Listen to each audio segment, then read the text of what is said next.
Well, welcome to Health to Home, which is a part of my channel, Mary Bourne ND. I also have Gardening with Granny and the Herbal Hour. Today, I want to show you how to make herb vinegar and primarily chive blossom vinegar. It is beautiful in color. It makes this lovely pink vinegar, in which I add to salad dressings or mayonnaise, or you can make a marinade with it. It's very delicious vinegar, and it takes 2 weeks if you do the slow method, which I like to do. I don't like to heat up vinegar. I have a hard time with vinegar. That's why I like to go with flavored vinegars if I'm going to be consuming it. And a while ago, I did some freeze drying of the chives themselves. And when I picked them, I wanted to pick them quickly because the blossoms were starting to show. So the plant was about this much higher than the blossoms, and it only took 2 weeks for it to reach this the height where it was a good foot higher, and able to be picked.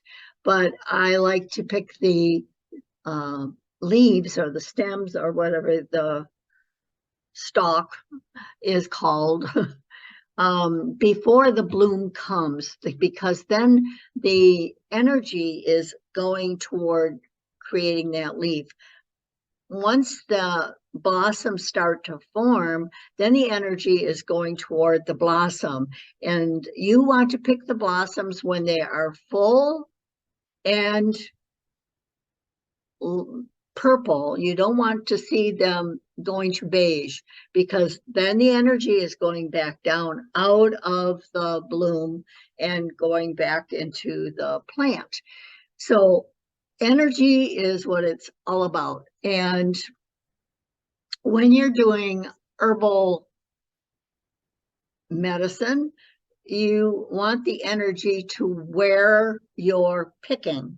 So if you are picking the leaves, say like dandelion, you really do want to get the young leaves. And when it starts to bloom, you want to get the blooms.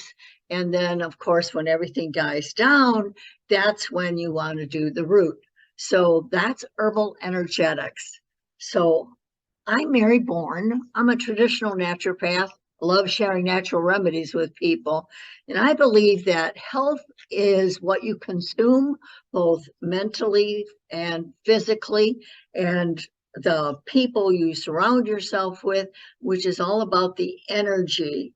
And I have a lot of people who don't have a lot of energy. And so you have to question yourself, what are you eating? What are you exposing yourself to?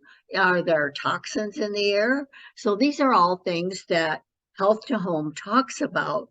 And so I hope you enjoy this presentation, and that you give me a thumbs up. And if you enjoy it and want to share it, I love it. Or subscribe. Lots of fun things happening here. So I'm going to take a quart jar and I'm going to simply fill the quart jar with these lovely chive blossoms. Now they've been washed, dried, like you can put them in a lettuce spinner. So wash them really good and spin them so you're not putting any little buggies in there.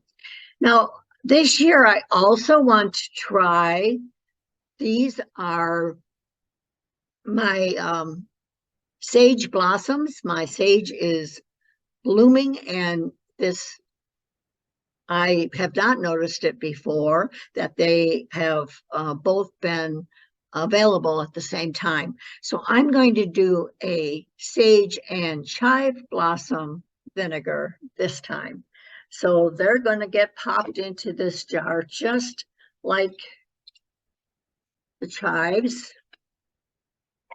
Sage is pretty a strong scent, so I have more chive blossoms than sage. So here we go. Now we don't want to jam it too much, but we want to get as many blooms in here as we can. And then we're going to fill the jar with some distilled vinegar. You can use apple cider vinegar, but I love the pink color, and I think the color of the apple cider would change the way this beautiful, I don't know if that's coming through in the video, like, but it is stunning. This is last year.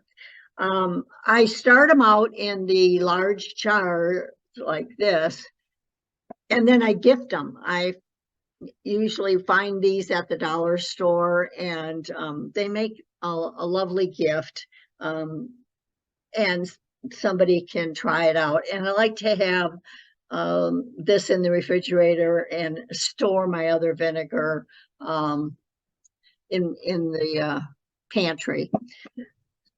This is distilled vinegar. I don't like those big jugs, so what I do is I transfer my vinegar to a pretty jug, and then you can see this. So we're just going to fill this up.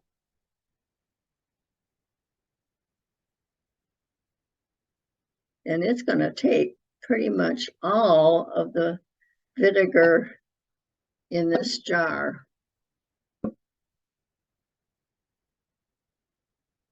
We want to cover them. I have a regular mouth jar so that the shoulder kind of holds in the blossoms. Well, I might have to get the big jug out, but you do want to cover all of it. Then you also want to label the jar, the date, because it's going to take 2 weeks for this to saturate, get all the goodness out of the chive blossom and sage blossoms. But that's it. We'll come back. So stay tuned to another video of Health to Home, and I'll show you what the chive vinegar looks like. But imagine it will be the same as this, which I did last year. I'm not sure how long chive vinegar lasts, but I would anticipate that if you don't see any floaties in it, it would be fine forever, or so is how long vinegar lasts. So that's it. Enjoy your chive vinegar. Next time, what I'm going to do in Health to Home is I'm going to make a salve, and I dried some comfrey, and we're going to use the comfrey leaves, some broadleaf, which some people call a plantain, which some people call it a broadleaf, which is oftentimes people will try to poison them to get rid of them. And then I've also collected some chamomile flowers, and we're going to add that to the lotion. My husband uses it on his face. He gets some dry patches, and it really works very well. So stay tuned for that video, and I hope that you're having a really wonderful day. And this is Dr. Mary for the Health of It.